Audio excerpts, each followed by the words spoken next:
Okay, so panel discussion. The topic of the panel discussion is the IT leader as the Chief Acceleration Officer, CAO. Okay, how would you... I'm Managing Director of Mara Eisen.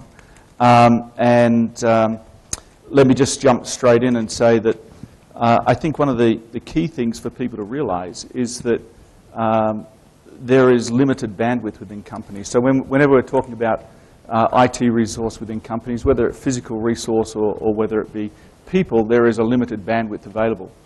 And at the same time, you have more and more data becoming available for people. So this whole concept of big data.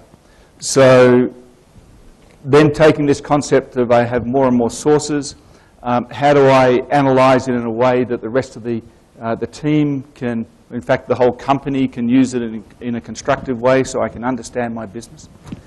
And then on the other side saying, well, okay, if I have this limited bandwidth, then how do I prioritize that bandwidth? What is my business? How can I, what do I need to do internally? What do I need to do externally? So bottom line, the CIO or whatever the title is really needs to be a core member of the driving team of the business. And that's not necessarily always the case today. IT is still in a lot of parts seen as almost like a service department to the others, to the finance department, to production, whatever else is out there, delivery organizations, supply chain organizations.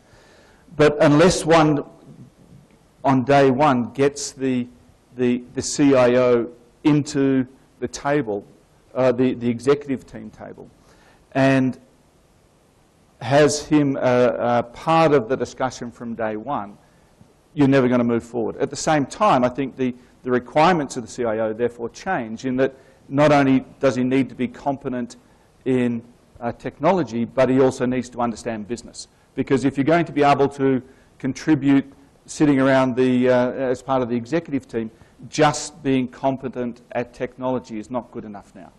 You need to understand business. You need to understand the various the ways, the information that we have available to us, the external sources of information that we could get access to it, and how that can directly impact the business as a whole. So I won't talk.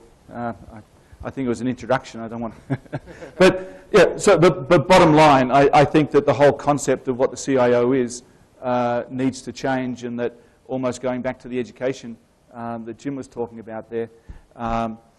Good management does lead to sort of good business, and management education of the CIO needs to include a large part of business competence as well as just IT competence.